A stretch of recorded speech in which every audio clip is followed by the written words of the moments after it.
Hello, everyone. Jax West from Stephen Avery Project, Justice with Jax, and MAM Gossip. We are live today to go over Ken Kratz, Sweaty Ken Kratz's alleged diary. I first learned of this as I've got Google alerts set for Steven's name and Kathleen's name and all that kind of stuff. So I was sent this article, and then there was another article from, what is it, Wisconsin Law Journal or something like that. And so I posted both of those. And then I posted that I would love to read this diary. And if anybody could get it to me, I would greatly appreciate it. And ask, and ye shall receive. So somebody sent it to me. And that is all I'm going to say on that. So Kratz is claiming that he wrote this diary back in 2007 when he was trying Stephen Avery. And it is clear. I read it last night, and then I also read it again today before going live, where I've made some highlights on it. It's clear he wrote it recently, and he's just trying to do damage control for his horrible reputation. um, Kratz put out a yucky book once upon a time, and when that book went out, somebody sent me an electronic copy of that. And we did live videos to read it because I don't want you giving Ken Kratz any money. So we did live videos and read it. And so you can get all the information from the book from there. I don't remember if I did it. Hi, Sherry. I don't remember if I did it on Stephen Avery Project or on the YouTube page or where it is. But once upon a time, we read through his book. Um, so that's what we are doing again today. So I don't know if Kratz is trying to get himself a book deal to turn this fake diary into a book. Don't know. Um, I know I'm not on Twitter or X or whatever the frick it's called. I left that a while ago. And apparently so did Mr. Sweaty Sweat Ken Kratz. Um and so he hasn't been on there for a while, but apparently he's back on there where he's doing teases about his diary. So instead of teasing you, I'm just going to go through it. All right. So here we go. Dear Diary, it was nice talking with you. Feel free to text me between 8 and 4 if you are bored. You have such potential. See ya, Ken, your favorite DA. No text yet? I'm feeling ignored. Are you even up yet? And then he offered to bring her soup and a margarita, which she declined. I know this is wrong. I am such an honest guy and straight shooter, but I have to know more about you. Are you the kind of girl that likes secret contact with an older married elected DA? The riskier, the better. Dear Diary, still wondering if I'm worth it? Can I help you answer any questions? Why would such a successful, respected attorney be acting like he's in seventh grade? Are you worried about me? You should never lie to me. Obviously, we have talents, and this to offer that the other is intrigued by. Or you would have called me creepy. You wanna accept.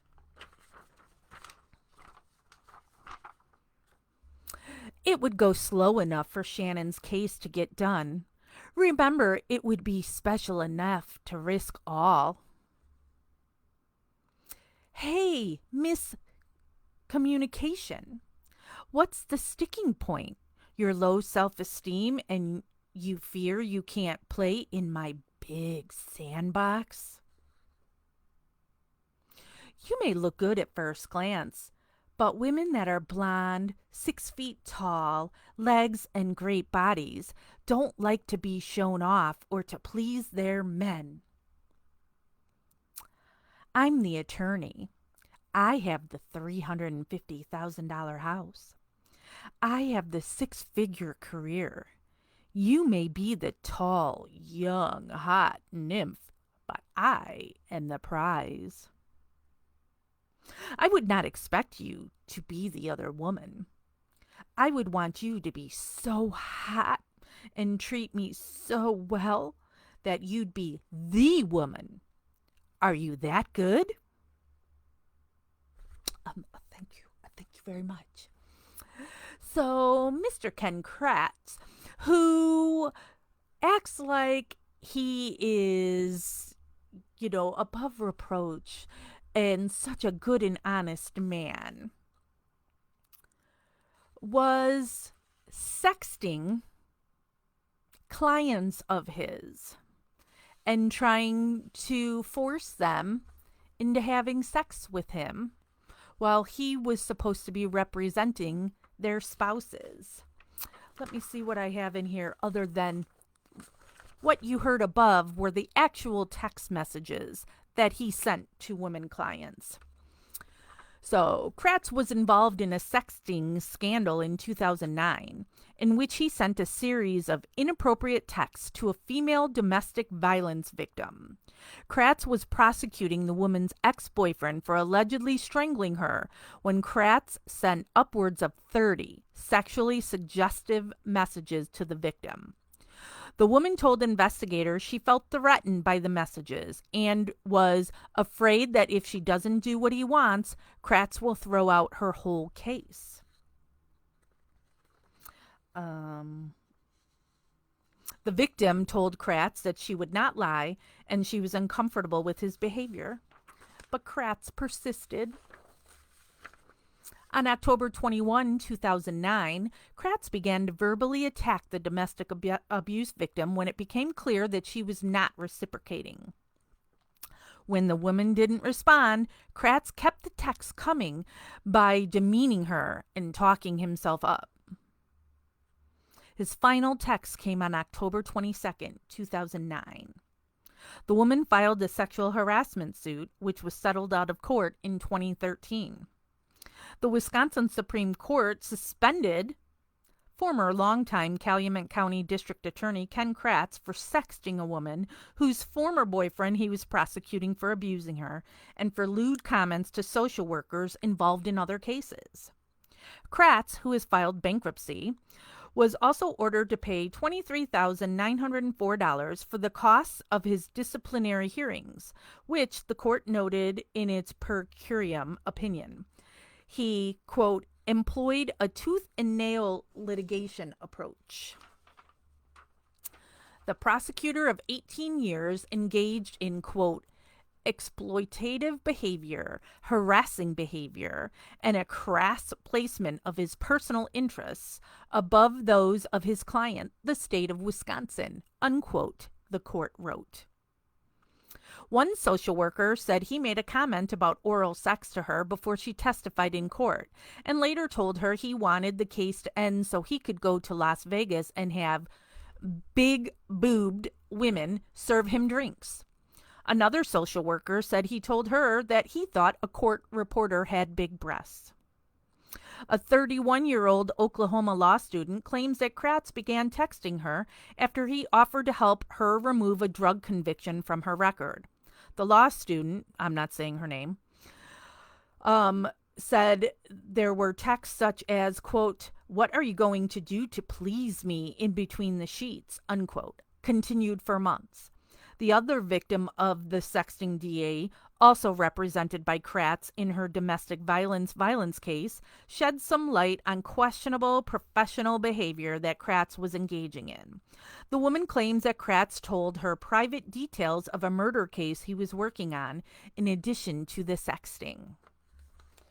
So I just wanted to go over that before we get into his phony diary that he's claiming he wrote in 2007 when he was trying Stephen.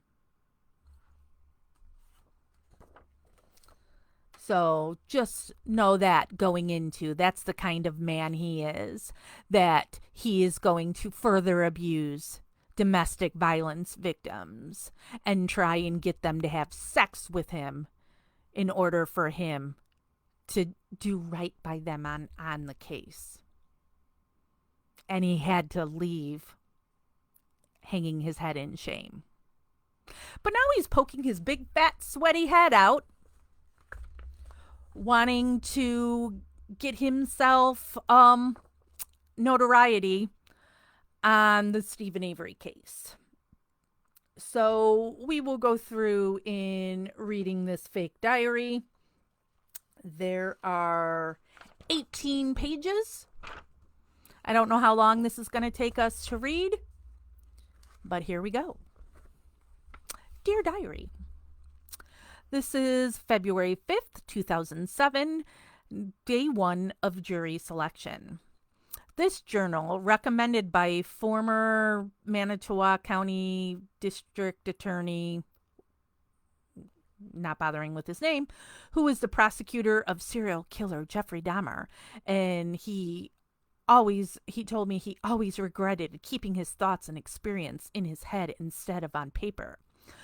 Will attempt to summarize my journey through the prosecution of Stephen A. Avery, and then he lists the case number. To try and recreate my life for the last 15 months, since November 5, 2005, the day Teresa Halbach's vehicle was discovered on the Avery Salvage Yard property, and I was appointed special prosecutor, would be futile. I don't know if I ever will attempt to put those months into words. But for now, suffice it to say, every day for 15 months has been devoted to what is about to transpire in the next 6 weeks. The Avery jury trial. Dun dun dun! My second chair, AAG Tom Fallon, took the lead today as individual voir dire, however you say that, began. He's a good lawyer and good friend, and I trust his judgment on something as critical as jury selection. 9 jurors were accepted today to be part of the final panel of 30. The process should be completed in about 3 days. I don't know if openings will be Thursday or Friday, but it's obviously on the horizon. I'm already exhausted after day 1. Not a good way to start such a major prosecution. I'm trying to balance getting enough rest with last-minute preparations. I've always thought these late stages more rest is more important than more prep. The judge today ruled that Avery should not be shackled or subjected to wearing a stun belt. Whenever I do this, it's because he put things in quotes. Stun belt. I'm not thrilled with his decision, given what kind of guy we're dealing with. Let's hope nothing happens in court! Exclamation point. My family is stressed, just like me. My wife, and puts her name, tries to be supportive and keep some sense of normalcy around here, but it's hard. My son, and puts his name, and they're in parentheses, is away at college and calls for updates. I know he worries too, but the distance is good at this point. So if he's allegedly writing this in 2007 when this case is happening, that he's just doing this for himself, why is he putting his wife and his son's name in parentheses? He knows who his wife and son are. Well, she's not his wife anymore, but he knows who they are. So that tells you that he was, as he wrote this, he thought this was going to be something that he could release. Because back in 2007, yeah, this case got attention in Wisconsin, but this case was nothing until Making a Murderer came out in December of 2015. 2015 or 2016? I can't remember now for sure. I want to say 15. So that's just another thing that sets off alarms for me that this is phony. Although this trial seems to be within my experience level, I am naturally concerned with what lies ahead. We are prepared. We have great forensic, albeit circumstantial evidence, but my anxiety level is through the roof. Is still through the roof. Tomorrow, jury selection continues. But, so this next section is also dated February 5th, 2007, and says jury selection continues, even though he just said tomorrow jury selection continues. Hey, Cindy. We got 7 more jurors selected for the pool, meaning that we are about half done. We should complete this process by Thursday, cut down from 30 to 16 on Friday, and then he's got in parentheses pre-emptory challenges, which again, if he's writing this for himself, he knows what it is to select a jury, so there's no reason to put that explanation in there. And likely start the trial itself on Monday with opening statements and start of testimony. Friday should require an admissibility something, can't read that word, for all, quote, demonstrative evidence, including computer-generated images of the Avery property, images of skeletons, and then in parentheses, to be used by our anthropologist to describe what bones were found in the investigation, end parenthesis, computer renderings of the inside of the victim's SUV, parentheses, prepared by the FBI, close parentheses, and other summary exhibits, and charts. The judge could have ruled earlier about the obvious admissibility of this evidence, but this is just another in a long line of negative rulings we keep getting in this case. Hopefully these decisions will balance themselves as the trial moves forward. Thank you, John. Which, again, just reeks of phoniness the way he put that. Now we're on February 7th, where it also says jury selection continues, with us accepting 6 more potential jurors, bringing the total so far to 22. And then in parentheses, 30 are required to seat the panel, close parentheses. I agreed to make a statement to the media today for the first time since March 2nd. My philosophy is generally not to comment to the media on any ongoing criminal prosecutions I am involved in. Oh, yeah. Can't you just tell that he really doesn't want to be the center of attention and be on TV? There is a legal reason, parentheses, ethical provisions for attorneys about extrajudicial statements that are likely to be prohibited, which include most criminal cases, with the exception of what is appearing in filed court documents, which include that contained in criminal complaints. Therefore, when a complaint is filed, I may release some details as contained in the complaint, close parentheses. There's also a philosophical, he's got philosophical underlined, reason for me not to comment on pending cases, as I don't wish to jeopardize a defendant's right to a fair trial. Ha! Yeah, that's funny. By something I may say that would tend to contaminate a potential jury pool. Finally, my personal reason not to comment to the press, as I am not too thrilled about media attention. Despite a prosecutor and elected official, I've always adopted the attitude that, quote, every day off the front page is a good day for me, unquote. That hasn't worked too well with this super high profile case.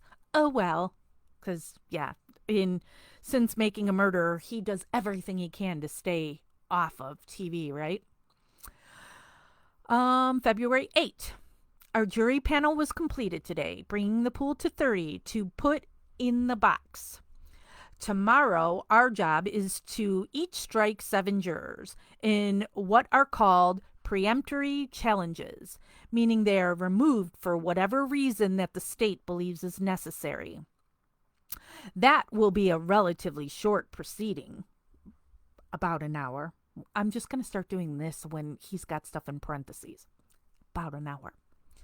But will be our last session in Manitowoc.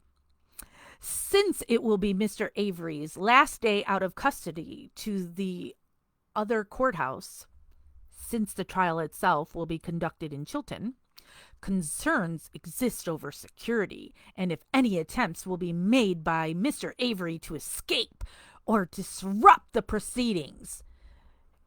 'Cause, yeah, Stephen always tries to run, right?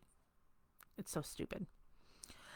After the first full day of finding our last 8 jurors, all of the necessary prosecution team members, me, Fallon, Hornbaum, ADA Jeff Frolids, lead investigators Wiegert and Fassbender, and, can't read that, Julie Lever, bracket, met in Chilton to discuss the jury panel and who would be our strikes tomorrow.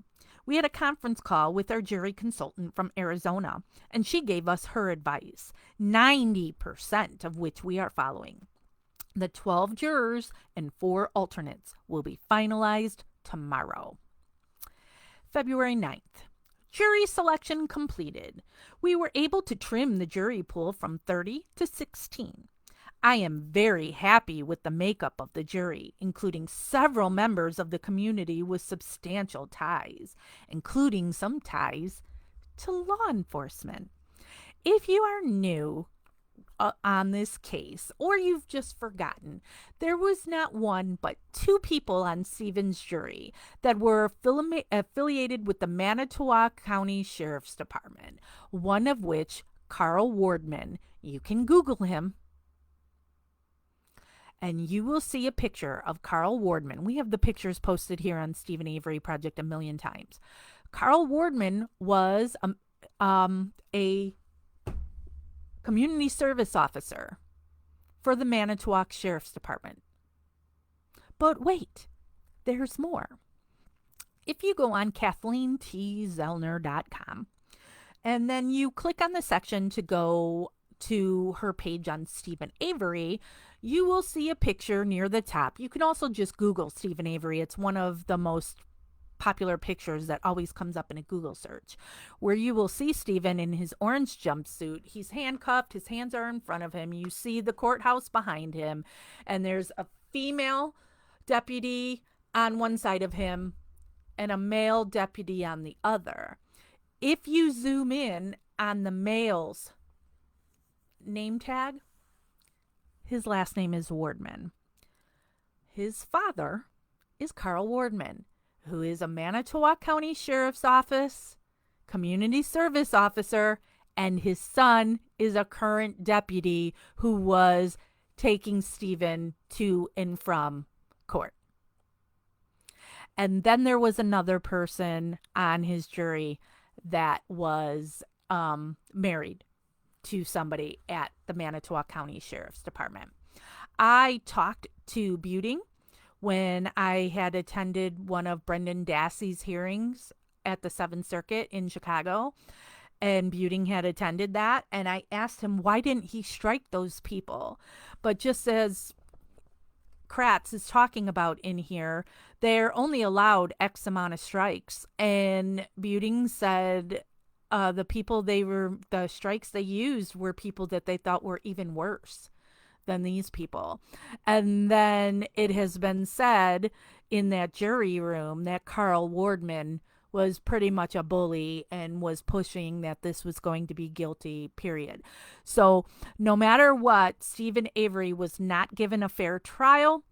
The best he could have hoped for from that jury would have been a hung jury because Carl Wardman, whose plan is currently offline, and my internet connection is restored. Am I here? Can somebody tell me if I'm on here? Jeff, are you doing something with the internet? Somebody tell me if I'm still here before I continue reading.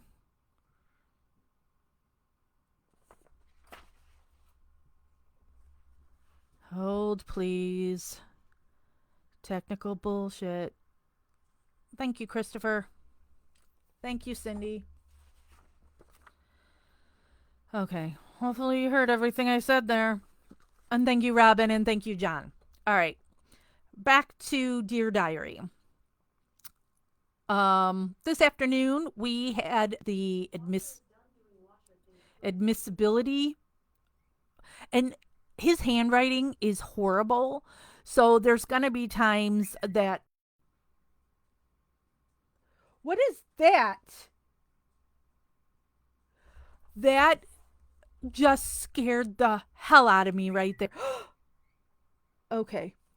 That is the personalized text message sound for the investigator on the Marnie Yang's case. And he just died on Monday. So that is freaky for me to all of a sudden get a text from him. But now she said this is his wife. So, but really sad. And I won't get into that. But he was a very good guy and died on Monday on his birthday. Big hit for the Marnie Yang case. Okay. Oh my God. Sorry. My heart's going a little fast right now. Let me get back into this. So what I was saying is, so sometimes I'm not going to be able to read a word, or sometimes I might have the wrong word because I can't read Kratz's handwriting really well. Okay. On the computer generated demonstrative evidence, Trooper Tim Austin did a great job, and the judge ruled that most of the evidence will be admissible. All right, I'm going to turn this off, as she obviously texted a whole bunch of people, and now people are responding to his wife saying how sorry they are. And so my phone's going to keep going off and off and off now.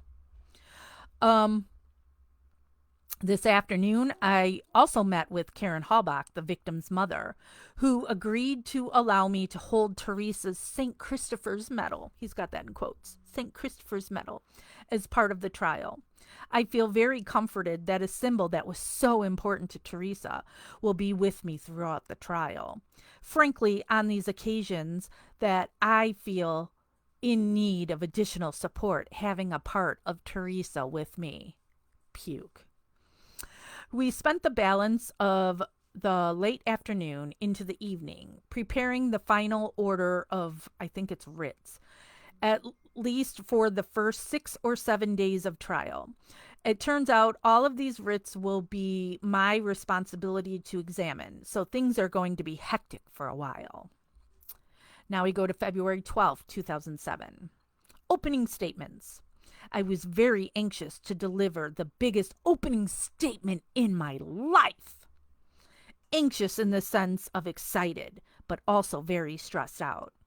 I reminded myself that nobody in the world knows the case better than I, and that everyone, the victim's family, citizens, my supporters, etc., my supporters, are all counting on me! Exclamation point. My sister-in-law, and then in brackets is her name, because again, apparently he doesn't remember what her name is. So in his own diary, he has to put in parentheses what his sister-in-law's name is, and in-laws, and then lists his in-laws' names, came to watch the openings, who aren't his in-laws anymore. He divorced that woman. Didn't he divorce her when... Did he divorce her when she, was sick? Or did she leave him when his sexting came out? I don't remember. It's been a long time since I thought about it. It was nice to have family support in there. My 100-minute opening went about as well as I could have hoped. No technology glitches, no real nervous faults, and delivered pretty well. With the deepening stress involved, I honestly was very pleased. I also started testimony today calling the victim's big brother as my first witness, continuing my pledge made in openings to remind the jury of the humanity of the whole case. Teresa Halbach is not just some DNA, something I can't read, or box of bones, but someone's daughter, sister, and friend. The jury needs to hear that of her! Exclamation point. February 13th. Today brought my first full day of testimony, calling employees of Auto Trader magazine, who Teresa worked for at least part of the time. The rest of the day brought an explanation of citizen searches and set the stage for, can't read that word, exuberant involvement, which discussion will begin tomorrow. Kurt Drum, Ryan Hilgas, Pan Strum, Steve Schmitz, Joellen Zipperer. No huge displays of emotion happened in court today, but as we push forward how do you pronounce that word? Methodically? I can't pronounce that word. Methodically, right? That's it. And professionally. This case is less about invoking emotion as it is about convincing 12 people that no other explanation exists for this victim's murder. I'm feeling detached from my family, and I am really exhausted.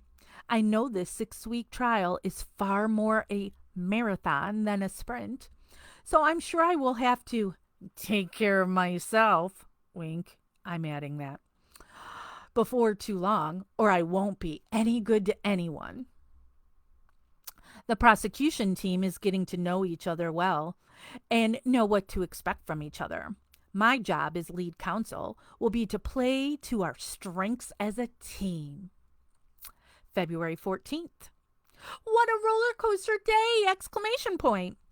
We started with Nicole Strum, the daughter of Pam Strum, who found the victim's SUV on the Avery property on 11/15, yet not mentioning that's Teresa Halbach's cousin. She was very solid on her recollection of the search on 11/5, unwavering on her claim that no law enforcement officer approached or entered the vehicle after it was found, dealing what appeared to be a serious blow to the possible planted evidence defense, and would not allow defense attorney Jerome Buting to bully her around. Our next witness was supposed to be very powerful for the state, the defendant's nephew, Bobby Dassey, who testified that he saw Teresa Halbach drive up to their property, exit her SUV, take pictures of the van his mother had for sale, and walk toward his Uncle Steve's house before he stopped watching out the window. He later took a shower, making it like it was sometime later, not he, as he testified to. Hello, Shane. That he looked out the window and then walked directly to the shower. But sweat in trying to change things is trying to make it seem like it was longer. He later took a shower, left to go deer hunting, saw Ms. Halbach's vehicle still parked in the driveway, but she was nowhere to be seen, setting the scene that she was still in Uncle Steve's trailer, apparently being restrained and later killed. I was aware of a joke that Uncle Steve had made to Bobby after the police had started their search efforts, that Uncle Steve asked Bobby if he and his friend Mike wanted to help get rid of her body. I offered the comment as an example of Steve's insensitivity and was a very small part of Bobby's overall testimony. Because now remember, it's a big deal because when they're saying this happened, Stephen was in jail when they were claiming Steve said it to him. So that's why Kratz and him re-envisioning what happened wants to say, oh, that was really not a big deal, that part of it.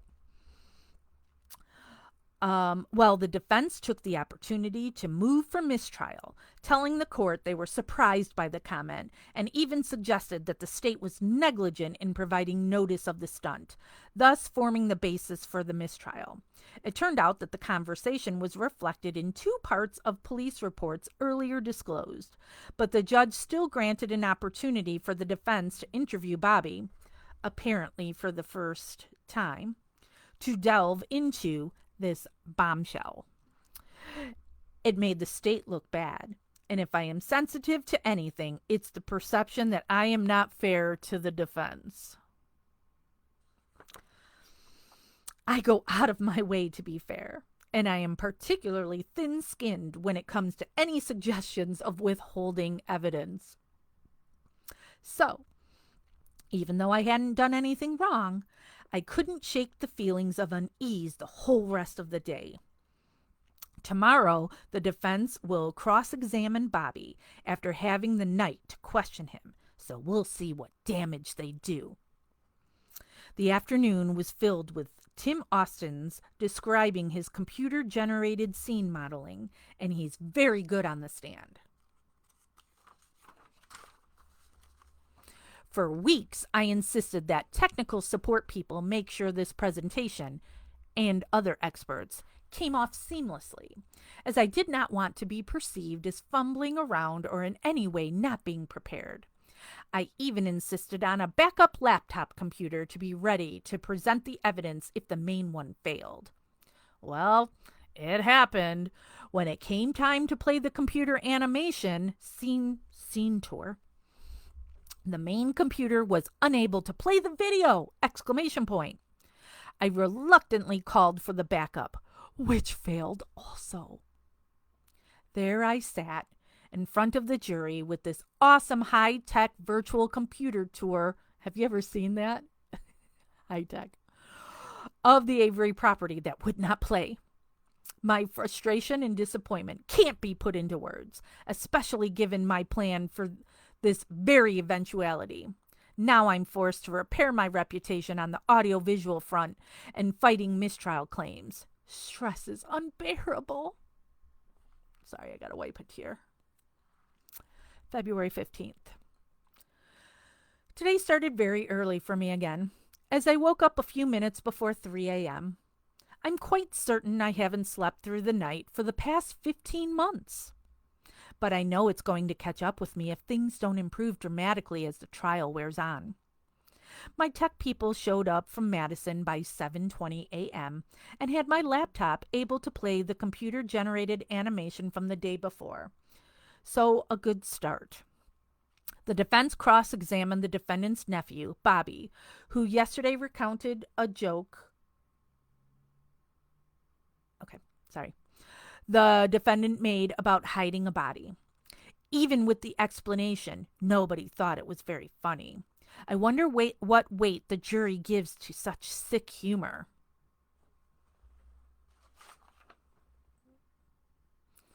I have the $350,000 house. I have the 6-figure career. You may be the tall, young, hot nymph, but I am the prize. Sick humor like that. The rest of testimony was designed to establish... Sorry, getting distracted by my phone constantly going off now. To establish scene security, including no citizen or law enforcement officer entering or tampering with the victim's car after... Ooh, interesting. Sorry, that was a friend of mine. After it was discovered. Again, just trying to put things in there, so nobody did anything to the car. Yeah. Tomorrow brings the start of the search plan into the courtroom and ends the first week of testimony. The media remains all over this case, but they try to make a lot out of very little. I guess it's their job, but it doesn't do the state of victims' family any good because he cares about victims so much. February 16th, 2007. The interesting dynamic of the day is that my wife, her name, mom, her name, sister, her name, and niece, her name, showed up to watch the trial. The goal was to keep my mom away from the press. During a break, we see her outside, smoking, not shocked, talking to a newspaper reporter. Sure enough, the next day, Saturday, it ends up in the paper. Testimony started well with the handler of Brutus, the human remains cadaver dog, used to assist searches in the case. Even though cross-examination had very little to do with what Brutus actually found, the length of it surely detracted from the clear and unequivocal detection of human remains in the rear of the victim's SUV. The majority of the day consisted of testimony by one of the lead investigators, Tom Fackbender from DCI, who set forth the search play and examined why he allowed members of the Manitowoc Sheriff's Department to be involved. Tom did a good job and required my first redirect to be pointed and edgy. I don't want them to think I'm going to sit there and allow my cops to get beat up on the stand.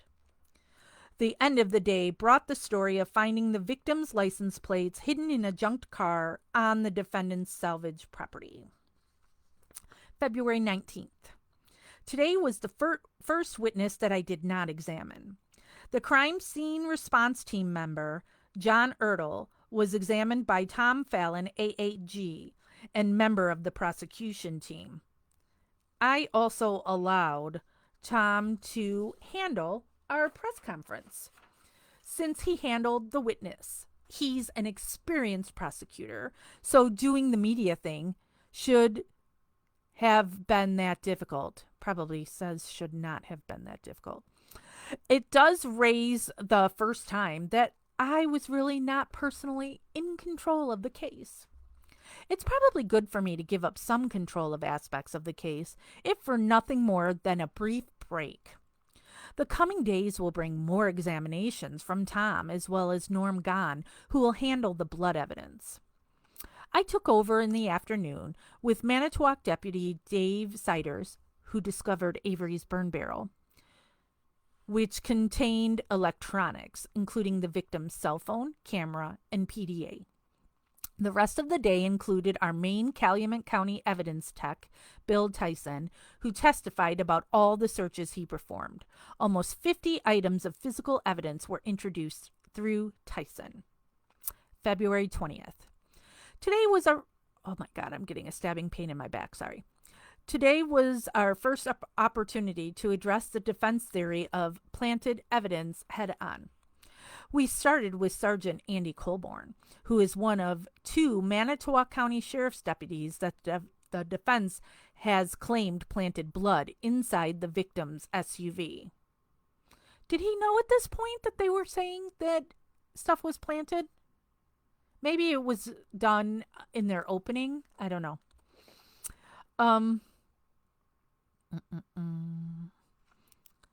Sergeant Colborn has been the most emotionally affected by the defense allegations since they surfaced in late December.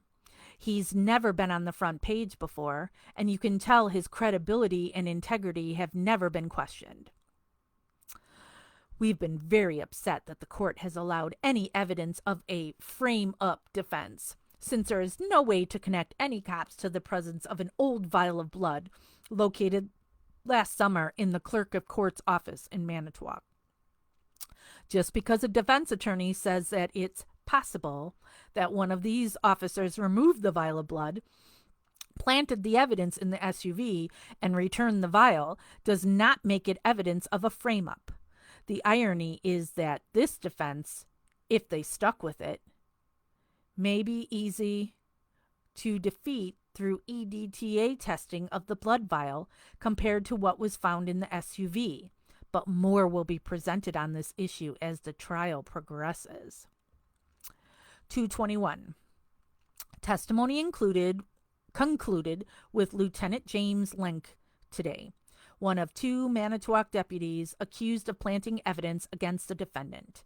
The defense was not subtle or gentle with the witness, but he did a good job controlling his emotions. I asked him how it felt to be wrongfully accused of a crime, trying to turn the tables on the suggestion that the defendant is once again being wrongfully accused. The younger detective from Manitowoc, Dave, what is his name? Remaker, right? Because I can't read his writing there, but it's Remaker, right? Testified to his involvement in finding a message from Teresa on an answering machine, announcing when she'd be there that day. A problem developed as Remaker failed to turn over to us one of his reports. But we got by without major controversy. Direct EV Tech Dan Kucharski from Calco. Oh, that was one parenthesis at the end of it. After court tonight, Special Crime Lab witnesses were all in our office with me, each preparing with a different attorney and lead investigator. It was a fun sight with the whole team in prep mode. At the halfway point in the presentation of our case, it's been rocky, but everything has gotten in. So far, so good. ... We'll see. February 22nd. The first half of the day included testimony, cross, from Deputy Dan Kucharski, one of several evidence technicians in charge of searching Avery's property and seizing property. One of the significant problem areas was finding the victim's key in the defendant's bedroom on at least the third time they entered. This problem will feed either the planting defense or at the very least call their competence into question. A juror today admitted that she had recalled a previous witness, Detective David Remaker. Oh my God, I'm getting stabbing pains through my back. As a party in a previous lawsuit, but after questioning the juror and receiving assurances that she would remain impartial, she was not disqualified. Shocker. The rest of the afternoon brought the end to the search efforts and put a close to that part of the long and tedious part of the trial. We prepared crime lab witnesses after court and planned for the second half of the trial, which mostly will be the science of the trial. I'm holding up okay. Despite no more than 5 hours of sleep a night, I'm fighting through exhaustion. The second defendant, Brendan Dassey, is also on the horizon. February 23, 2007. Today was DNA Day, but first, Teresa's sister. Katie Hallbach, age 15, testified that her big sister Teresa did lots of things that sisters do, including talking about clothes. One day, Katie noticed a new pair of Daisy Fuentes jeans that Teresa had on and teased her sister that they were old person jeans. After Teresa's death, Katie went through Teresa's clothes and found the jeans missing.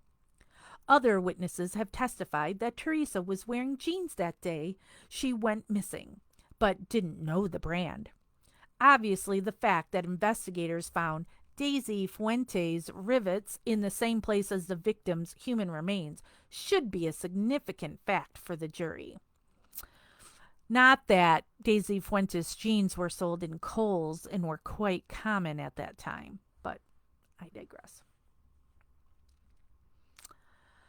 The rest of the day included testimony from Sherry Culhane, Miss Big Hair, the head of the DNA analysis unit. Oh, let me also real quick, in talking about Katie Halbach, my book, Wrongfully Abused, Making an Advocate for Stephen Avery by Jax West, available on Amazon. And you can find out about the visit I had with Stephen Avery when Katie Halbach was also there at the prison. What got said? Read my book.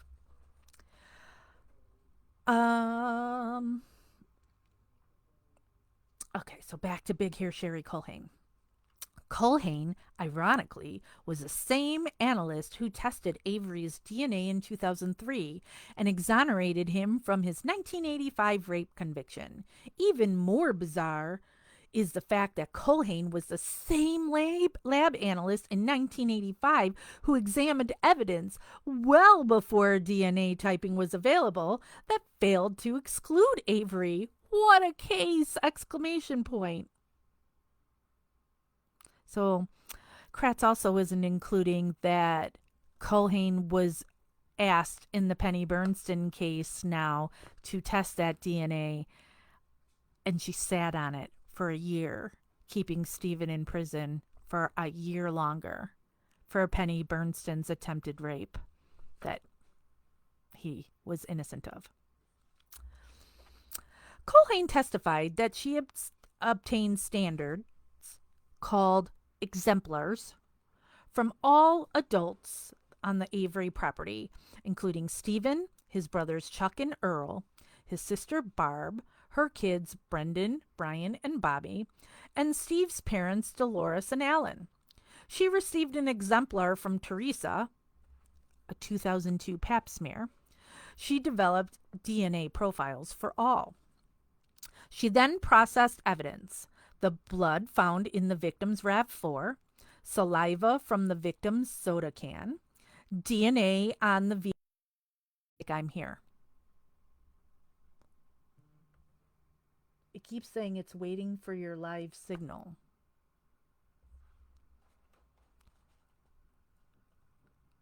I am freaking annoyed. Well, here I go to keep reading. Hopefully you're going to be able to get this.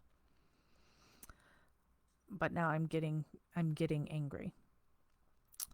As she trained younger analysts how to perform these tests, but she assured the jury it did not affect her results or the conclusions she would draw.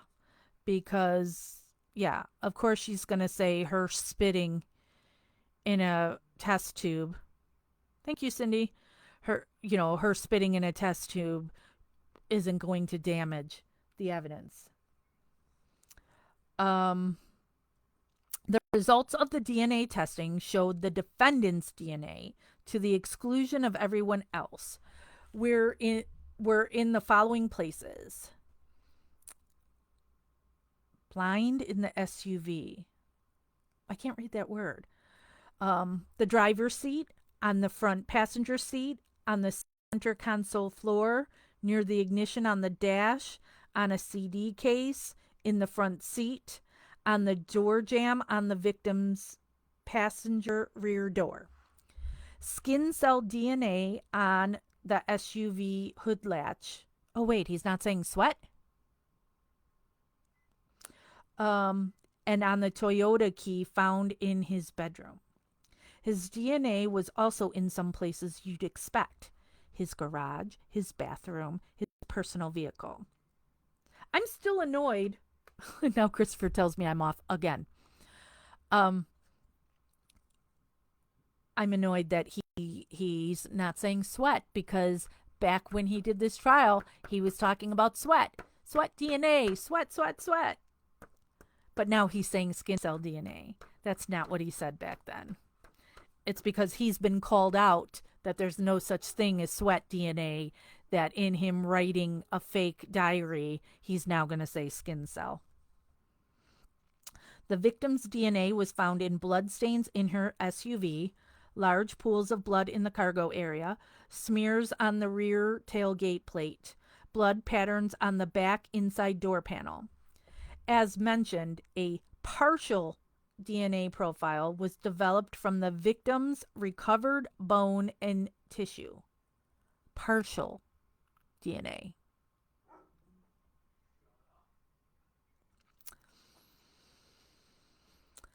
And her DNA is found on a bullet recovered from the defendant's garage.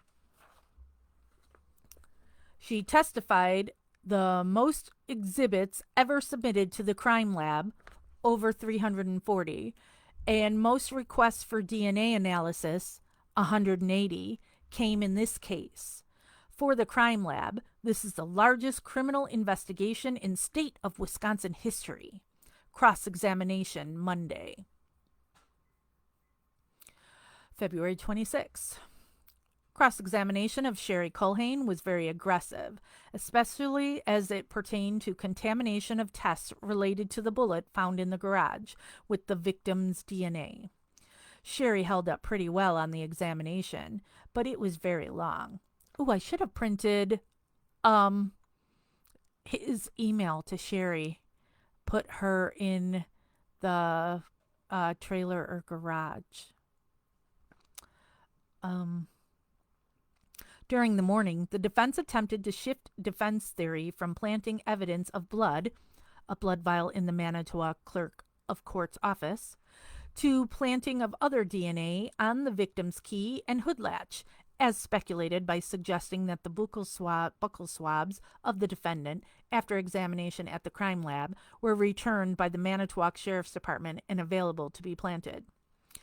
During the lunch break, we had the evidence brought to court from the adjoining counting. We took the chance of having the witness open the package and hoped, underlined, that it was sealed from the outside. Nobody would realize that I called the shot and had the witness open the exhibit blind. It worked out. The sample was sealed. But the prosecution team was holding its collective breath! !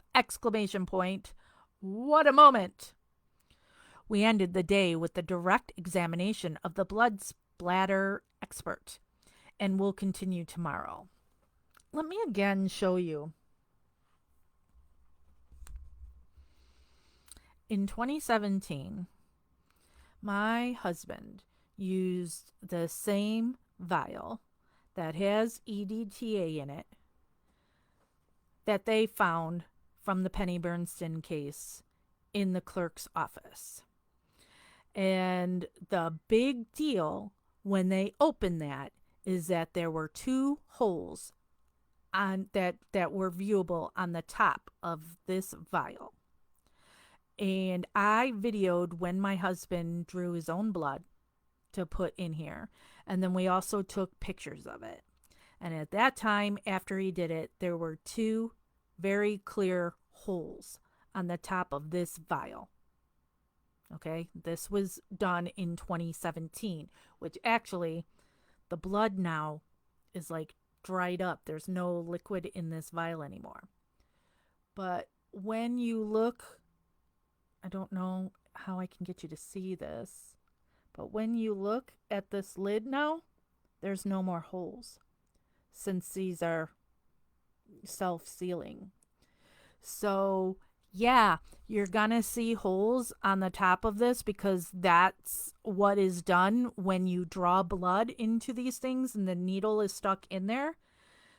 But you're only going to see the holes recently after blood's been drawn. So this was done how many years ago? 17, 18, 19, 20, 21, 7 years ago that my husband did this. And there aren't any more holes that you can see on the top of this vial. So to open that and see clear holes on the top means somebody stuck a needle in that recently. I'm just saying. February 27.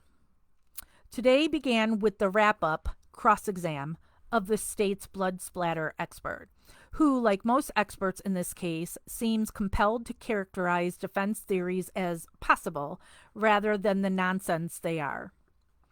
We then called 3 citizens of the Avery, who were on the Avery property the day Teresa was killed. Blaine Dassey, nephew of defendant and brother of co-defendant, who to his credit admitted seeing his Uncle Steve burning bags of material in his burn barrel upon his return from school at about 3:45 that Halloween afternoon. Bob Fabian, friend of the Avery brothers, who is rabbit hunting with the defendant's brother, Chuck, and who, at about dusk, saw and smelled Stephen Avery's burning plastic bags in his burn barrel, presumably the victim's cell phone and camera components, and Scott Toddock, no brackets for this one, Barb Yanda's then boyfriend and now husband, who saw Stephen tending a very large fire behind his garage early in the evening of 10/31, again presumably at the time when the victim's mutilated body was being incinerated. Oh, and now there's an ending bracket even though there wasn't a beginning bracket. All held up pretty well on cross-examination given their intellectual limitations. Question: if Kratz wrote this phony diary back when he was trying this case, Stephen was tried before Brendan, correct? We even read through here when he said Brendan's case is coming up. Didn't Barb marry Scott during Brendan's trial? I knew so much stuff about this case that, I have forgotten, because you go a long time without thinking of the case. But I know it was like a big deal, wasn't it? Of, like almost like she was marrying him so she didn't have to say anything against Scott at the time. And they also bought a house around that time, too. So why would he have in here during Stephen's case, if he was writing it as it happened, now husband, when she didn't marry Scott until Brendan's trial? Facts. We then called what should have been a couple easy witnesses, custodians of cell phone records for Teresa and Steve. The witness from Cellular Wireless, Bobby Dorwart, who was a technical research type and had the ability to not just identify records but interpret their meaning.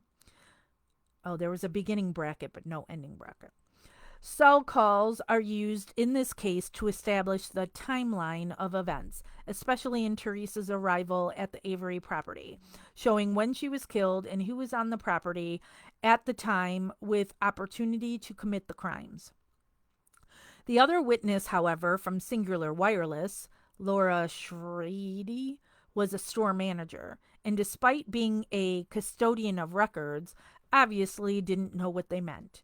She turned out to be a substitute for their technical witness, who was on maternity leave, with what I thought was an agreement from the defense, stipulation as to the records. I didn't think it would be a problem. But one of the defense attorneys, Jerome Buting, who revels in being a jerk, especially in front of the jury, look what you did, you little jerk, made it look like these records not only were contested, but showed Teresa may even have been alive 2 days after she was murdered. This blatant attempt to mislead the jury and make the state look foolish in the process caused problems the rest of the day. Hey, Paula. My philosophy in trying cases is very simple. I only put in evidence that matters. I don't object to that which isn't a big deal. I never tried to make the other attorney look foolish. Professional courtesy. I never show up a judge in court, even if I disagree with the ruling. Judges deserve respect in court, and I just live with the ruling. And most importantly, my word is gold. Gold is underlined. Should I pull up some of his words again? His words are gold. I would not expect you to be the other woman. I would want you to be so hot and treat me so well that you'd be the woman. Are you that good? Those are his words. I will never renege on a promise or stipulation I've made to another attorney in court. So when any of those things happen to me, I become very underlined upset, sometimes to the point of losing my composure. I can't usually afford to do that in front of the jury, but some less ethical practitioners think it's gamesmanship. I think it's just plain unprofessional! Exclamation point. We received the report today from the FBI proving that the vial of blood the defense has theorized was in the clerk of court's office and supposed stolen by sworn law enforcement officers and used to plant blood in the victim's SUV has been excluded as the source of blood in the SUV. Only because they're talking about EDTA. This scientific evidence should get into evidence. We'll find out after this weekend, which should kill the planting defense. Now it's up to the judge to do the right thing and allow its admissibility! Exclamation point. February 28th. Today started with testimony from Tom Sturdivant, arson investigator for DCI, who testified about finding bones in the defendant's burn area and processing the scene with the crime lab. Pictures or it didn't happen. Where are pictures of the bones, Tom Sturdivant, that you discovered? Dr. Don Simley, a forensic odontologist, testified regarding finding one of the victim's teeth, number 31, and matching it to x-rays taken before her death. We took brief testimony from the victim's mother, Karen Halbach, about some receipts and how close their family was. The rest of the day was the witness that I'd been waiting for since the case began. Dr. Leslie Eisenberg, our forensic anthropologist. You can Google her and find some cases that she has royally screwed up. Who recounted processing all the human remains found in the defendant's burn area, which isn't true. They weren't all found in his burn area. They were also found in the Dasyanda burn barrel. And finding virtually every bone from the mutilated skeleton. She is perhaps the smartest woman I've ever met, and equally genuine, having a great manner of testimony before the jury. Her opinion including finding 2 defects to the victim's cranial remains, suggesting that the victim was shot at least twice in her head. Although her cross-examination continues tomorrow, I have no fear regarding her responses. Her professionalism is outstanding.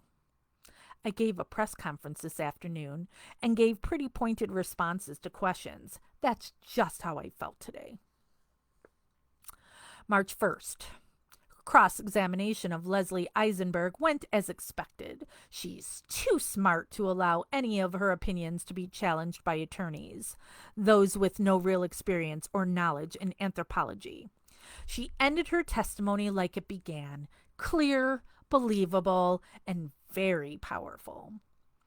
Our next witness was a very young, because of course he's going to notice that she's very young, he's very young analyst from the FBI, Curtis Thomas, who positively identified the victim's cell phone, digital camera, and PDA found destroyed in the defendant's burn barrel. Were they in his or were they in Bobby's? Our last witness of the day was Bill Newhouse, a very experienced firearms and ballistics expert, who testified that the bullet recovered was fired from the gun in the defendant's possession, that the shell casings recovered were fired from the same gun, and general explanations of how firearms work and how matches are made. The defense used the same criticism of the science and protocols used, and I have had a hard time reading how much weight is being given to our evidence or the attacks therein. Tomorrow we'll hear from a trace evidence expert and forensic pathologist. That, together with my wife and son being there, will make for an interesting day. February 2nd. We're now on page 9, so we are halfway done. And we are an hour and 12 minutes in. Only 2 witnesses on this half day of court, but both very important. Again, my wife and son showed up, talked to everyone in the office, and got seats in the courtroom. Ken Olson, a forensic scientist specializing in examination of trace elements, testified that he looked at cranial fragments of the victim found behind the defendant's garage and observed particles of lead on them. This demonstrates that lead spray was left from bullets passing through the victim's skull. The last witness was Dr. Jeffrey Jensen, a forensic pathologist who is the medical examiner for Milwaukee. Dr. Jensen does over 300 autopsies per year, oversees about 10,000 of them, and probably sees over 120 cases each year of gunshots to the head. Upon examination of bone fragments, photos, x-rays, and other materials, Dr. Jensen determined that the matter of death in this case was homicide and the cause of death was gunshot to the head. He was unshakable on cross-examination, and his testifying about once a week for over the past 20 years really showed up! Exclamation point. Monday brings a huge admissibility hearing. Deciding of the defense of planted evidence can be scientifically obliterated. March 5th. The jury was excused so we could hear an all-day admissibility hearing on testing. The state was able to complete the vial of blood found in the clerk of court's office and compared that to samples recovered from the victim's SUV. Mark LeBeau, unit chief for the FBI's toxicology section in Virginia, had to set aside his entire lab in January when he heard that police officers were being accused of planting blood in this case. The FBI developed a protocol for testing the EDTA, the preservative found in purple, where did I put it? Oh, my bag. Purple topped tubes. The theory, of course, is that if the blood in the vial has EDTA, which it should, and the blood stains recovered from the RAV do not, which they shouldn't if they were the result of fresh active bleeding, that destroys the planting defense. Dr. LeBeau's results showed just that! Exclamation point. The court ruled the results admissible to refute the defense suggesting of planting. Rejected the request to do testing later, since that would require a mistrial and months of delay, and basically told them they gambled with this defense and lost. So tomorrow the evidence gets in. No holes on the top of this one. No holes.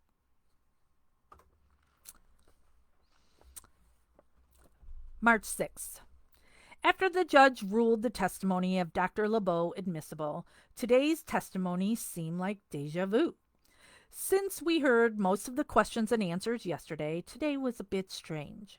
Dr. LeBeau, however, did an especially good job explaining how EDTA is found, not just in the environment, but how it acts in a blood vial as an anticoagulant and preservative.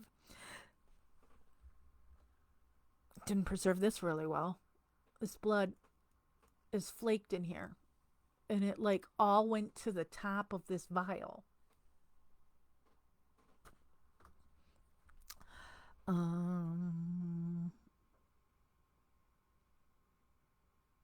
important part of the testimony is that EDTA is in fact in the blood vial kept stored in the Manitowoc clerk's office and is not underlined in the bloodstains found in the victim's SUV.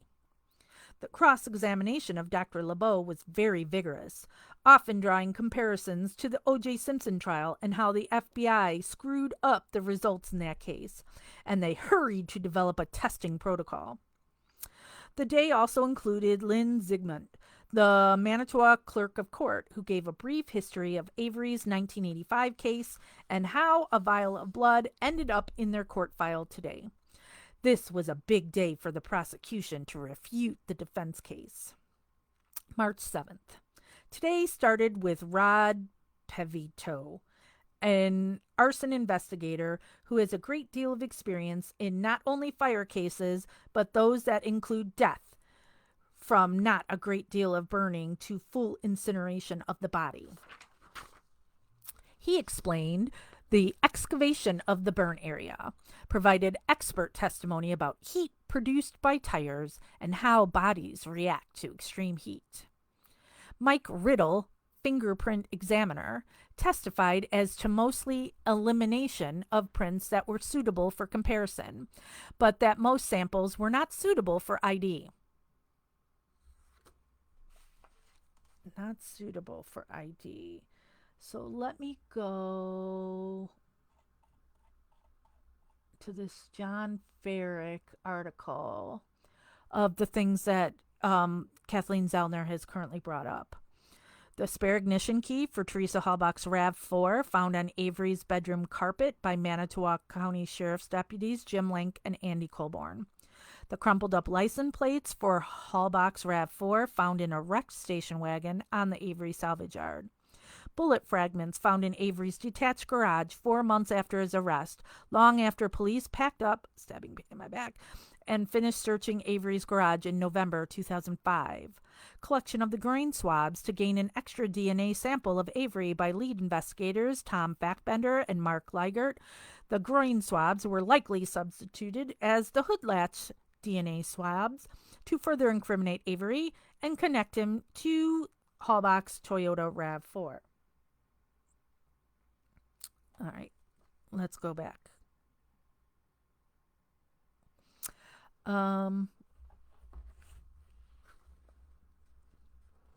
So there's fingerprints that they haven't tested.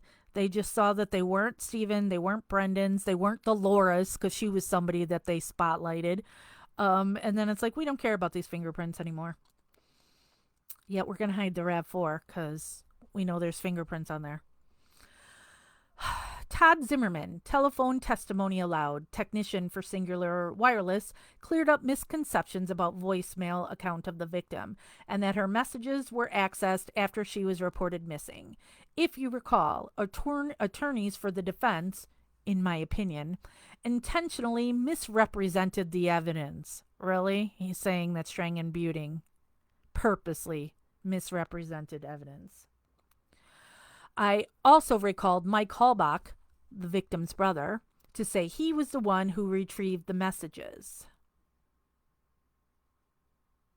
Mike Halbach retrieved the messages? I thought Ryan Hilgas was the one that was able to guess her password.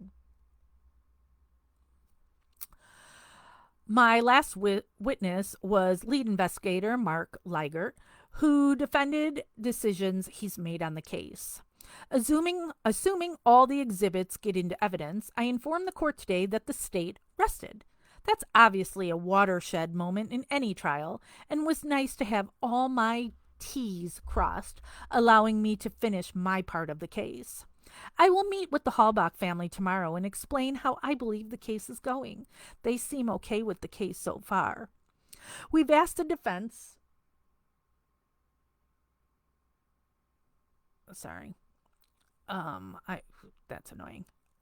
We've asked the defense for the same concessions we've given them, telling them each night who we plan to call the next day.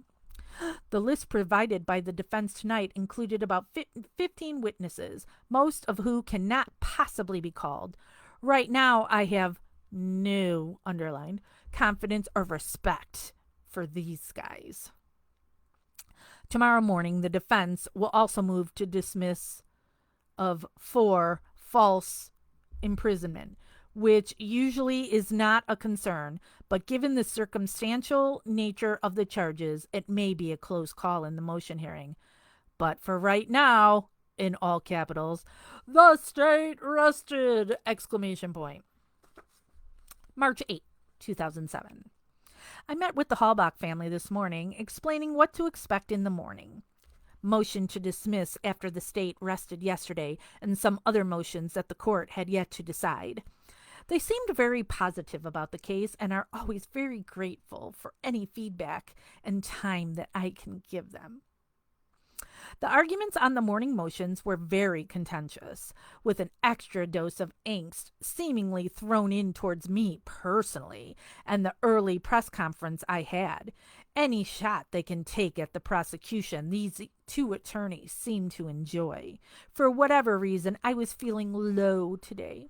Partly because I'm worried about the false imprisonment charge surviving the motion to dismiss, since that count is almost entirely circumstantial and requires the court and jury to make inferences about what may have happened to Teresa. That's what this whole case is. And I may also just be exhausted from almost 4 straight weeks of presenting a murder case, which is by far the longest trial I have had in my career. Other motions included a renewal of a complaint about multiple executions of search warrants and complaint about crime, A/B testing and contamination of results. This afternoon brought the first defense witness, which I incorrectly predicted would start strong. Lisa Buckner, a bus driver, said she saw a woman taking pictures of some van, but didn't recall the date and placed the photos far away from the actual spot of the defendant's house. He never said that back then. It's been me all this time that has been saying there is no way that bus driver could have seen Teresa Halbach taking pictures in front of Barb's house. Because where the bus stop is, at the mailboxes, it is impossible. I have done a video. You can see it in here, in our archives, where I went to where the van had been parked and my husband was at the mailboxes. And first he was zoomed in on me, and I was wearing a bright orange shirt and carrying a camera because I was taking pictures of the trailers and everything. And then he zoomed out to how you would see with your eye, and you can't see what color my shirt is. You don't know anything. So it is impossible that bus driver saw Teresa Halbach taking pictures of that van that day where it had been parked. Now, she has said she wasn't sure of the day, and there's multiple times Teresa Halbach had been there taking pictures. And most times when there was a car that Stephen was going to be selling that was being fixed at the salvage yard, it would be parked down by the office, by the bus stop. I would love to speak to this woman. And I am not upset with her at all. But Kratz sure used her and trying to do this exact timeline. And she could not have seen that. Because if she saw Teresa Halbach taking pictures of that van, she was also dropping off Brendan and Blaine at that time. So therefore, if she's taking pictures out in front of Barb's, she isn't being tied up or handcuffed and raped and done whatever in the Stevens trailer. It's not possible. Anyway, some guy was called to say he saw an SUV leave the Avery property sometime in the afternoon of 10/31/05, but failed to ID it was the victim's SUV. Now, of course, he's not saying there. It's because people never know. Is it black? Is it blue? Is it green? Is it blue? Is it green? Raleigh Johnson testified that he owned the trailer that Stephen was living in, owned the .22 rifle, murder weapon, who shot that gun a lot, and generally what his property looked like. Nothing earth shaking. So a very slow start. The defense in chambers after the day's session refused to ID their experts they plan to call tomorrow, a courtesy we've given them for 4 weeks now, and they seem very underlined, frustrated, and angry with the trial! Exclamation point. All we can do is continue to be professional and try not to let their antics get to us. March 9th. Second day of the defense, and they added 2 experts. Due to their change in attitude, it wasn't until we were literally walking into court that we learned the identity of their chemist, a woman from New Mexico named Janie Arvizu, who had done some quality assurance work both at private labs and also for the Navy. This woman criticized the fast development of the FBI protocol, which allowed the EDTA testing to be done, and eventually rendered the opinion that although the FBI test could detect the presence of EDTA, as in the vial of blood at the Manitowoc Clerk of Court's office, because of the problems in detection limits, the test told the jury nothing about the absence of EDTA in a dried bloodstain. In other words, her opinion was that EDTA was in the purple blood tube, just as you might expect, but the blood in the SUV, determined to be that of Steven Avery, may or may not have had EDTA in it. And the FBI conclusion that therefore that blood must have been the result of active bleeding from the defendant was not necessarily accurate. Norm's cross-examination was very good for no prep time, but I had hoped we would have known about the woman and could have researched other cases she testified in. Their afternoon expert was Dr. Scott Fairgrave, a forensic anthropologist from Canada, who was testifying for the first time in the United States and also for the first time in the defense case. He works for a university, trains cops on cremated remains recovery, and was generally an honest man and good expert witness. He agreed with many points made by the state's anthropologist, a good trial tactic, including, can't read that word, female, adult bone fragments from one person, and that she had 2 bullet holes in her skull. The points of disagreement came on manner and cause of death, homicide or gunshot to the head, as that decision should be left to a forensic pathologist. The most disagreement came on the opinion of the primary burn site, which the state's anthropologist, Dr. Eisenberg, said was behind the garage of Steven Avery, but Dr. Fairgrave said it could not be determined as bones had been moved in the case, and he's seen bones move to what looks like a burn location rather than from that location. I don't know if it will have an impact on the jury decision or not, but the battle of experts is always an interesting part of the trial. March 9th. Oh, again, March 9th. So apparently he took time to write to Dear Diary and now is writing again. This morning, the court issued its ruling on 3 motions, the most important of which was whether the false imprisonment charge survived the defense motion to dismiss. The legal standard is whether in the light most favorable to the state. The evidence proves beyond a reasonable doubt that the defendant falsely imprisoned Teresa Halbach. The state is not entitled to the evidence, but any inferences that could reasonably be drawn from the evidence. We lost the false imprisonment count, although the court found that the state's theory that the victim was lured into the house reasonable. There is no evidence that she was confined or restrained, and the jury would need to speculate about that fact. What about the furry handcuffs? We know Kratz loves some furry handcuffs. The other motions were won by the state.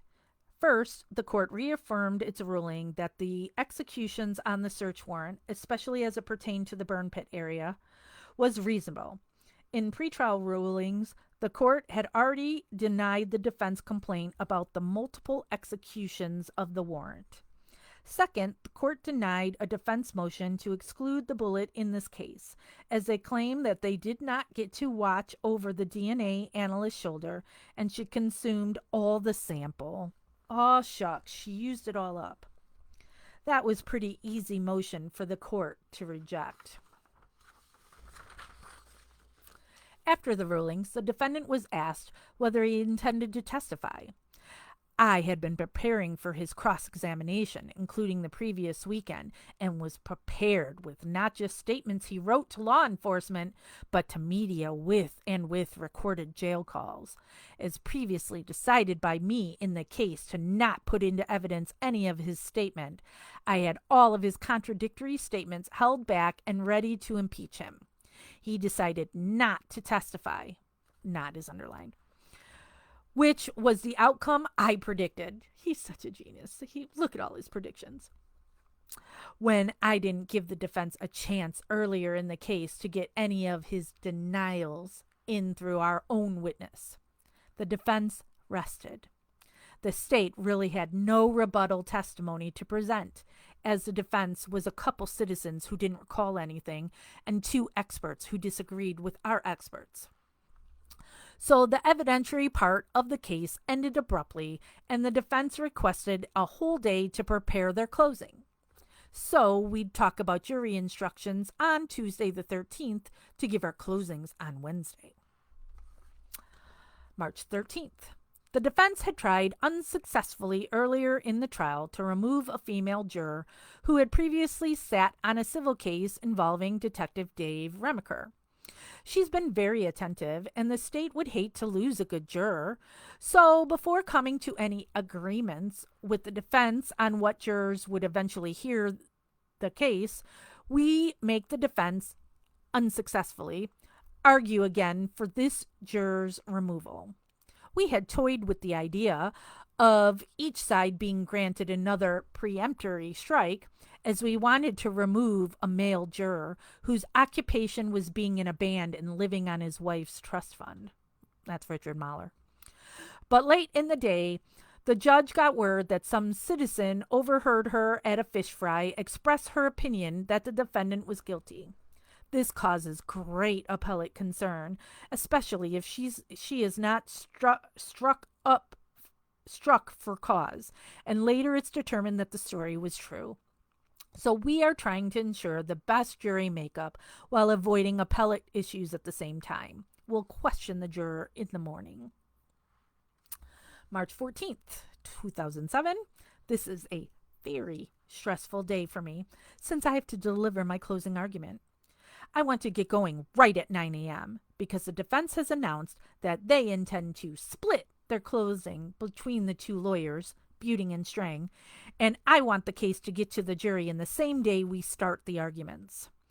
But we start Tuesday squabbling over the possibility that some female juror may have made an inappropriate comment while out to dinner 2 weeks ago, and we have to question her. This juror admits that she was at the restaurant for the fish fry and had a few old fashions, but denies making any statements about the case! Exclamation point. The problem is that the rest of the citizen's story checks out, so we believe she probably was shooting off her mouth about how Avery was guilty with the assistance of alcohol. We decided to each use a preemptory strike.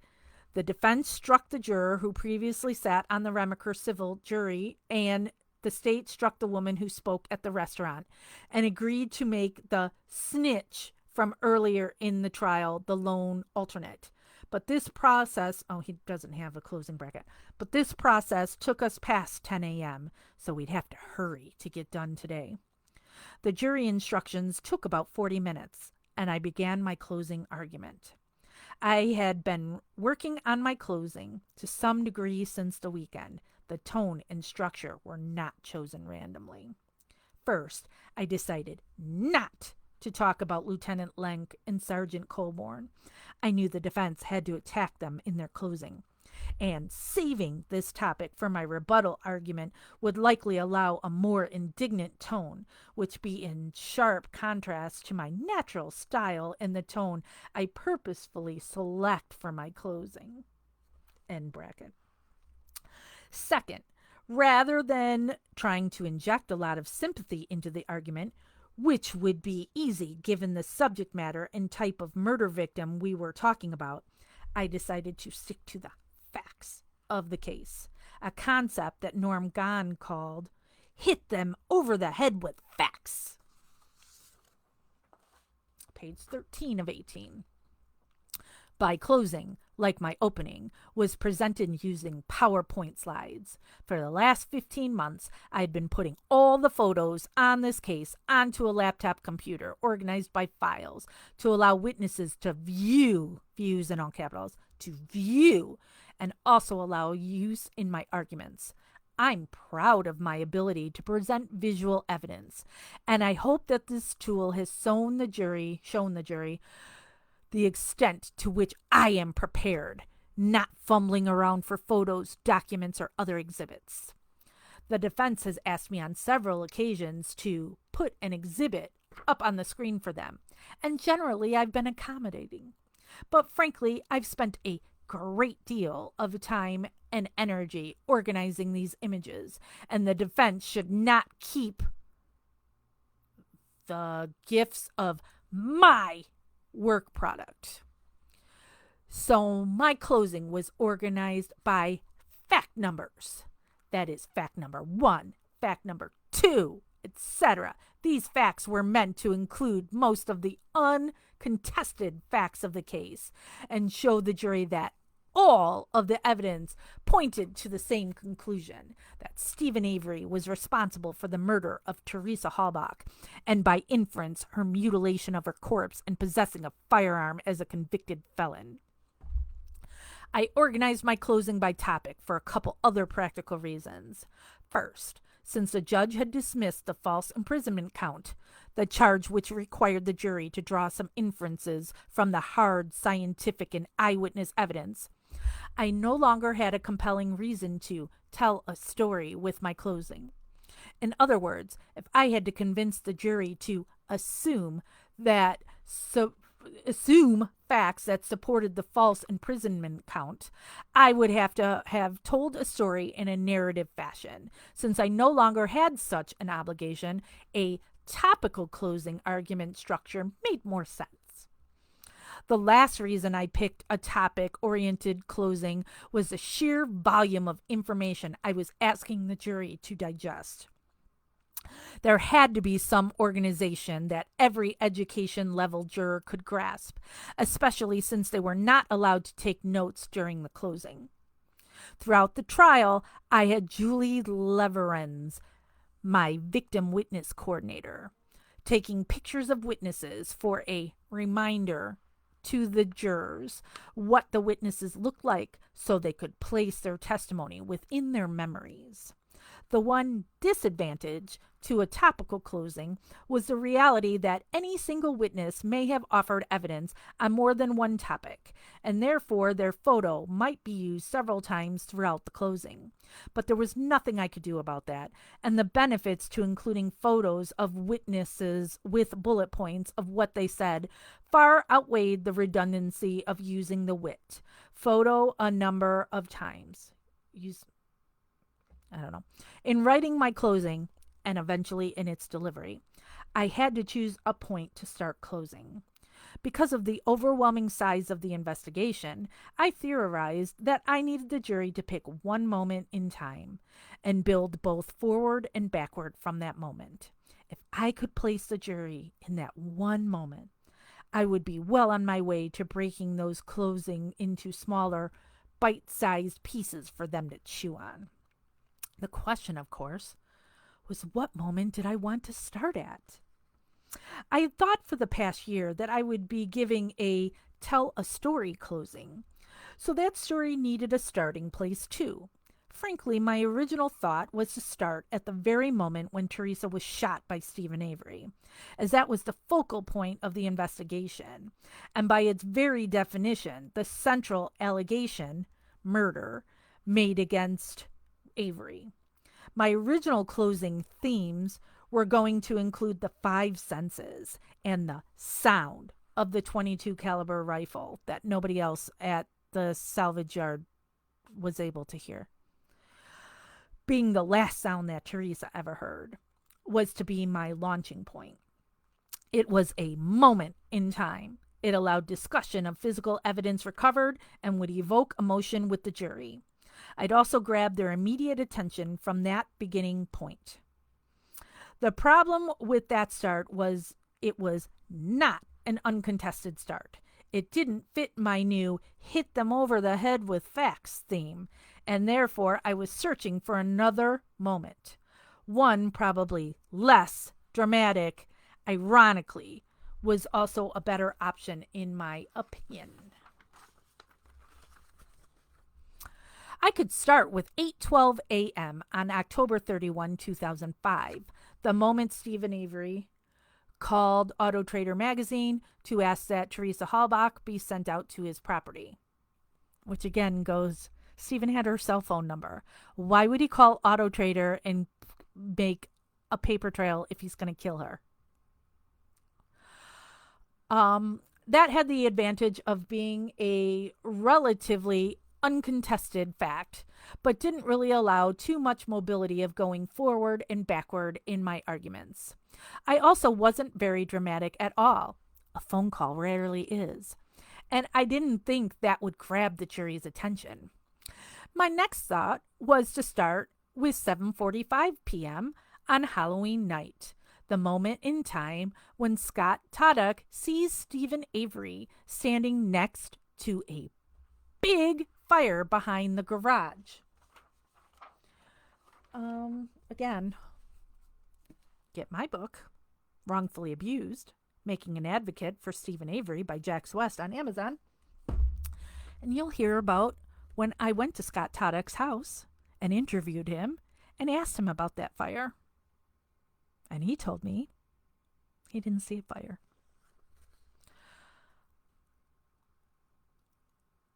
This had the advantage of being relatively uncontested, was a pretty striking image the jury could see in their mind's eye, and was late enough in the story to go back and forth with. The problem, it had more to do with the lesser count of mutilating a corpse than the first-degree murder count, and I didn't want to start with the lesser of the two important charges. I needed a moment in time that changed the investigations and people's lives. So I settled on the moment when Pam Sturm found Teresa Halbach's SUV on the Avery salvage property. It was a specific moment. It was without controversy or contest. Really. It was dramatic, at least changing this case from a missing persons case to a criminal investigation. It was right in the middle of the story. Bracket, underlined, after all of Stephen Avery's actions could be argued and before the law enforcement investigation began in earnest. So, fact number one for the jury was the victim's SUV. I chose not to replay the dramatic 911 phone call that accompanied the discovery of the SUV, mostly due to time constraint and the initial confusion on whether the SUV was blue or green. But I think this represented a very good fact to start with. Maybe the fact should be how excited the Sturms were to be finding it. Excited like they were seeing a major celebrity. Not the fear that the Sturms testified to, that they're so fearful of being on the property. And that Pam Sturm claims to be a former private eye and didn't know she can't touch the car and didn't know where a VIN was on a car, but she's a private eye and she wanted to go in the car. That's why you're not going to want that call replayed, because she was fangirling over a crime scene. My argument started about 10:30 a.m., I guess, and although I was very nervous, I methodically went through the facts, all capitalized, the jury should consider. Arguing facts also allowed me to note the striking difference between the state's theory, based on science, oh yeah, eyewitness accounts, and physical evidence recovered, and the defense theory of the case, which up until the closing had included speculation about police planting evidence or just guesswork of how blood or other physical evidence ended up where. I argued that facts are stubborn. You can try to twist them, etc., but they don't change. My theme of hit them over the head with facts required I stay away from defense theories as much as I could. I wasn't going to help them make their argument, and really tried to limit myself to those facts that were either not challenged by the evidence or that I was sure the jury had adopted. My facts topics included processing of the SUV, the gun used, the timelines of the principals, using phone records mostly, DNA analysis, and concluded with manner and cause of death.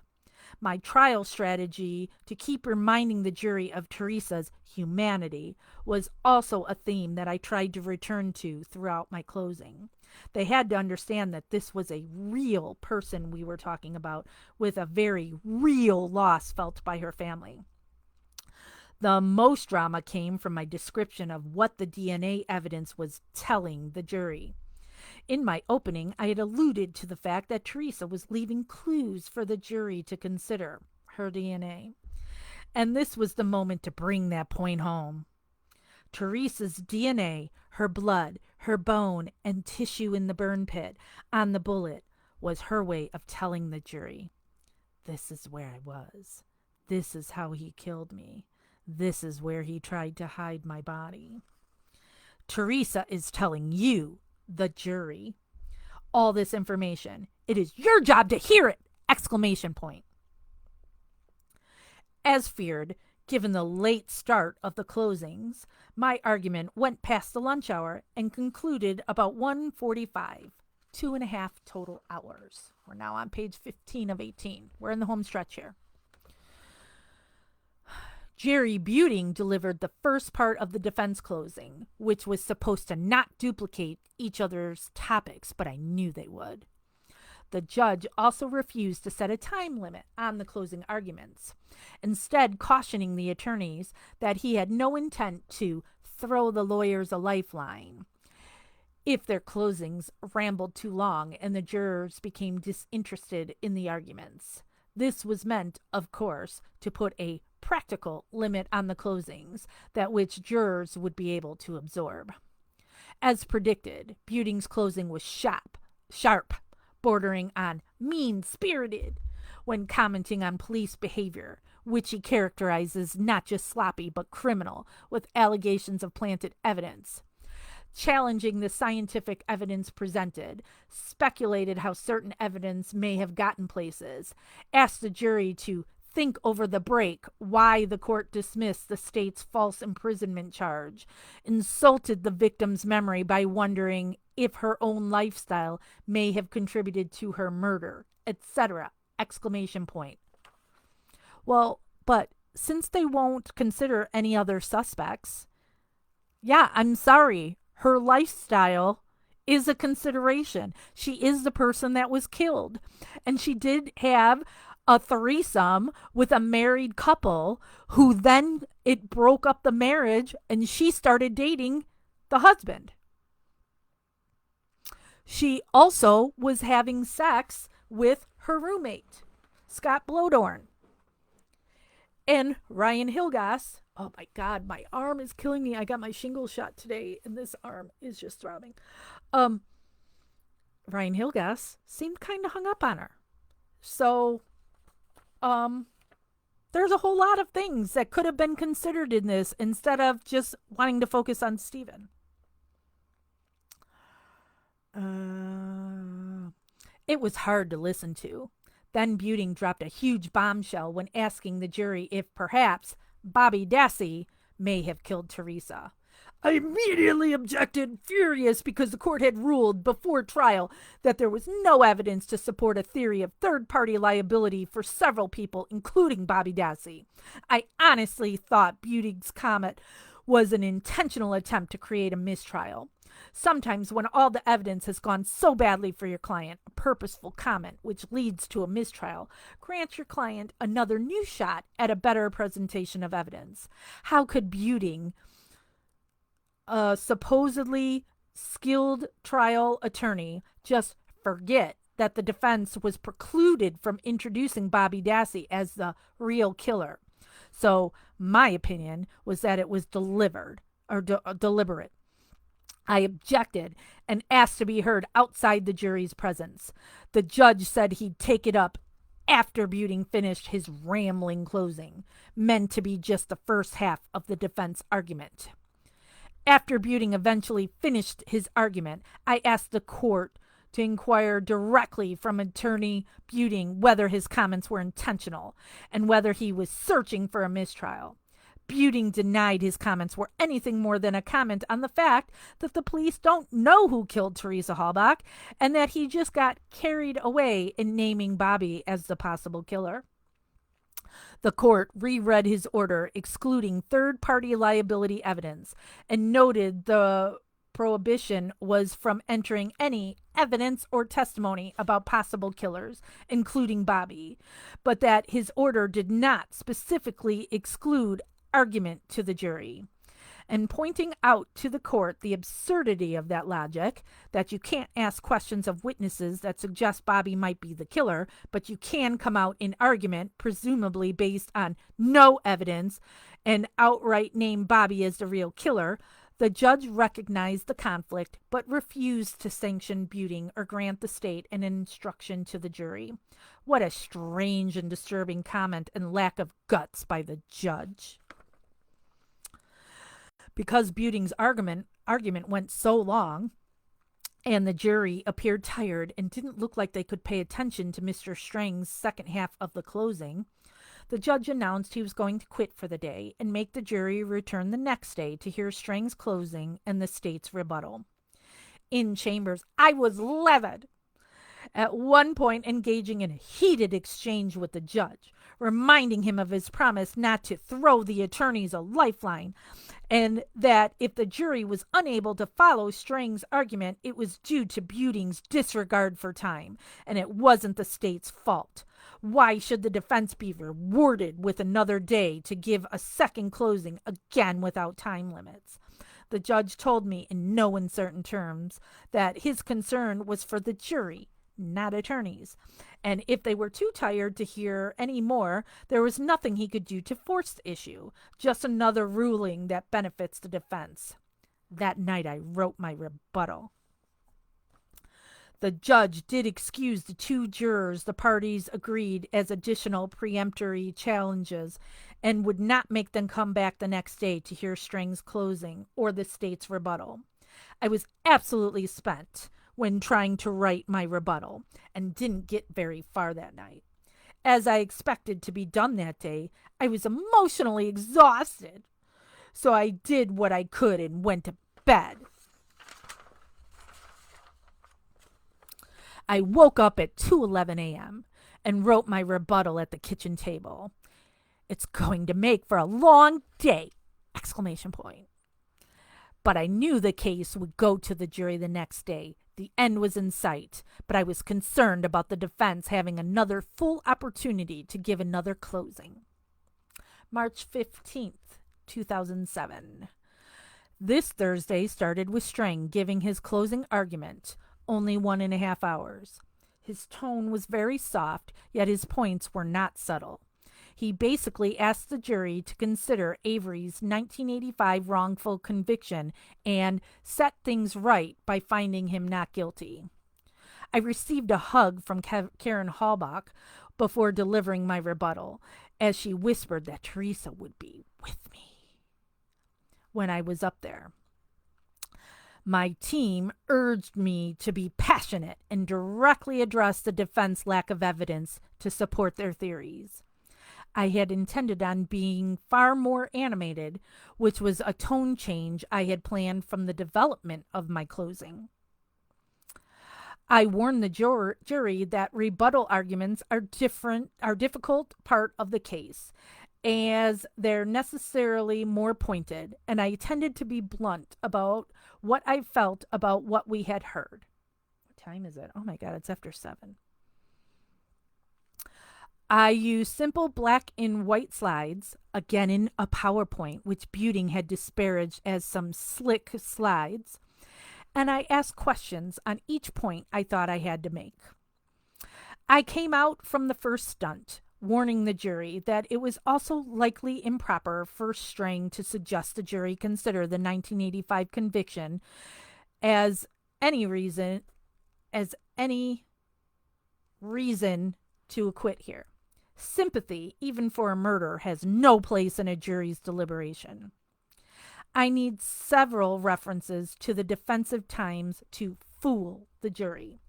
Some arguments were absurd, that they owed apologies to police that were accused of misconduct without a shred of evidence, and how such accusations affect professional cops.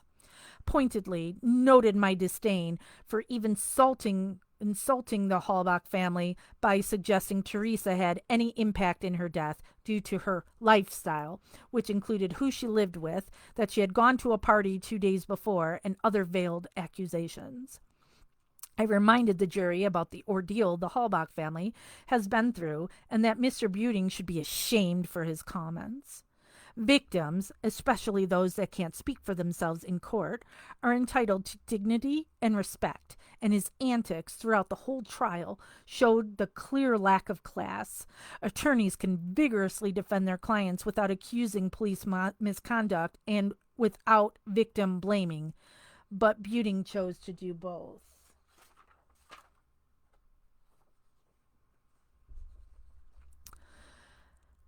I know this is wrong.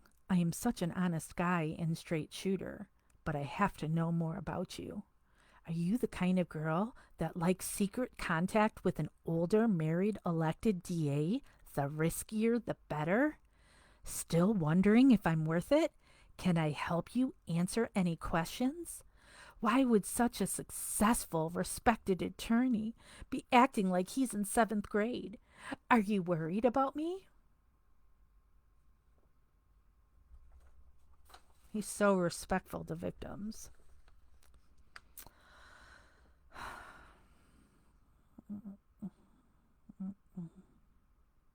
So,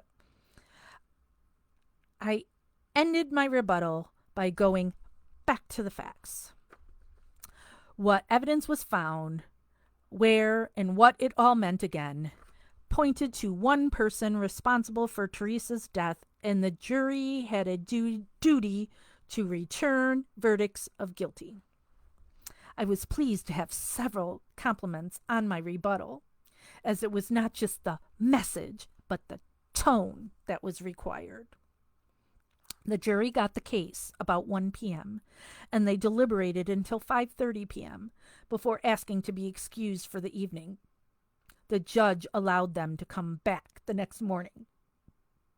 Our Calumet County judge, Poppy, would never have allowed such short deliberations on day 1 of the jury deliberation day, as very little good happens on giving the jury more time.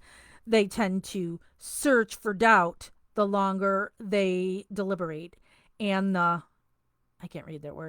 powerful closings lose their luster as time wears on. But with nothing to object to, the 12 remaining jurors were sent back to the hotel. The 13th juror, the lone remaining alternate, was separately sequestered just in case.